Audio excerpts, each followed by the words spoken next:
And my first question is to Dr. Santosh Mehrotra, very well-known economist who served in multiple positions and is a visiting professor in the University of Bath in the UK. Dr. Santosh Mehrotra,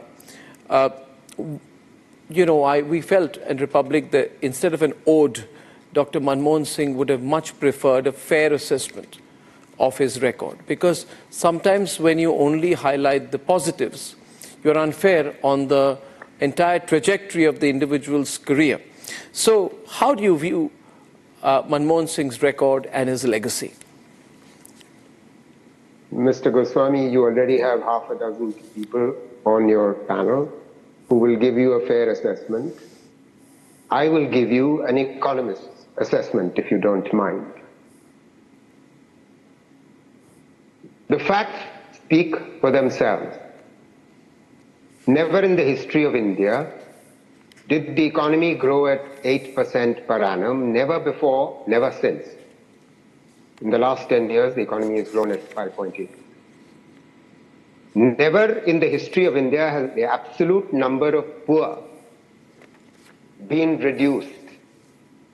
The relative poverty in our country was systematically always falling, but it is only between 2004 and 2012 that the absolute number of poor fell by the Tendulkar poverty line by 140 million.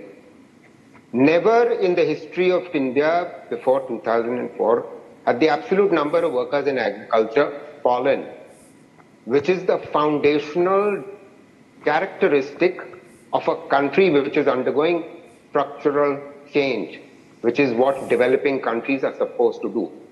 What we have seen in the last 10 years is a reversal of that entire process, with 80 million people being added to agriculture. Yes, sir, that's the fact. How it brings a smile to your beautiful face, sir, that you are not even aware of these facts. Let me give you. No, let him complete.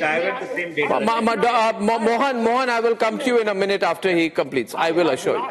Finish. I will come to you. 1 minute, Dr. Mehrotra, don't get aggravated. He only was responding. He is the one who has begun the process. Anyway, the bottom line is very simple. Very simple. 80 million workers have been sent back to agriculture. The whole process of structural change has been reversed. Manufacturing employment has fallen. Manufacturing contribution to GDP has fallen.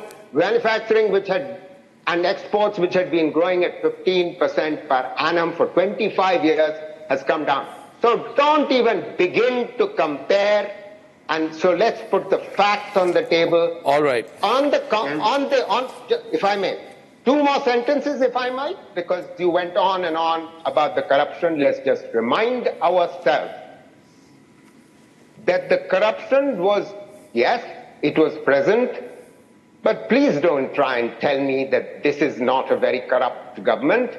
We have electoral bonds and the back and forth that has gone on since electoral bonds to prove it. The Constitutional Court of India, the Supreme Court of India, has done away with it. Why?